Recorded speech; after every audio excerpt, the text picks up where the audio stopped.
Il y a beaucoup de personnes qui ne comprennent pas pourquoi leurs prières ne sont pas exaucées. Nous allons parler de ça aujourd'hui.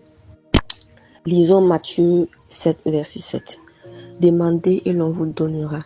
Cherchez et vous trouverez. Frappez et l'on vous ouvrira. Nous allons lire encore. Demandez et l'on vous donnera. Cherchez et vous trouverez. Frappez et l'on vous ouvrira. Immédiatement, on voit qu'il y a 3 étapes en fait dans la prière. Il y a 3 étapes.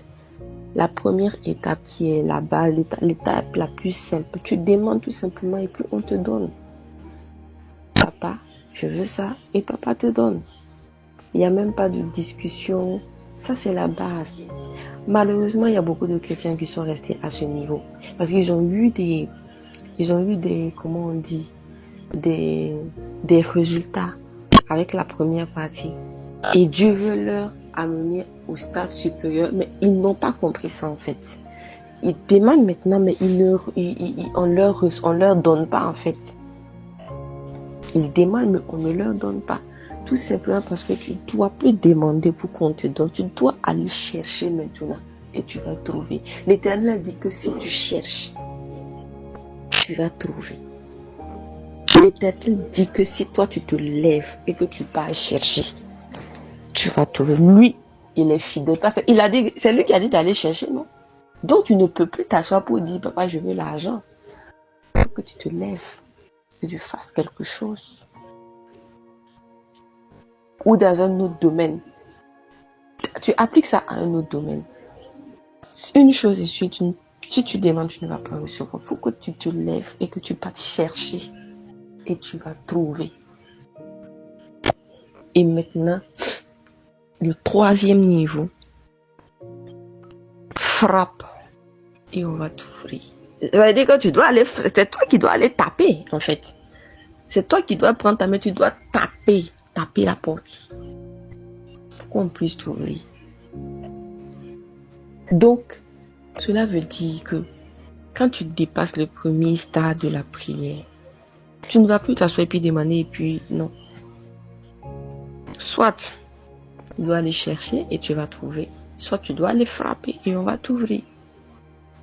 Si tu frappes, on va t'ouvrir. Si tu cherches, tu vas trouver.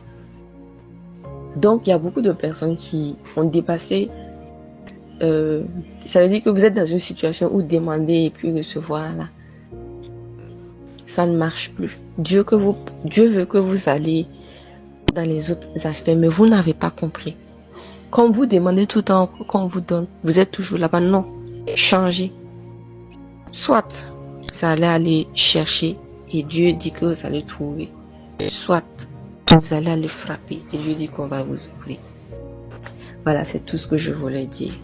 Et à toutes ces personnes qui veulent donner leur vie à Jésus-Christ, tu peux tout rater sur la terre, mais tu ne commets pas l'erreur de rater Jésus-Christ sur la terre, parce que après la mort, c'est fini.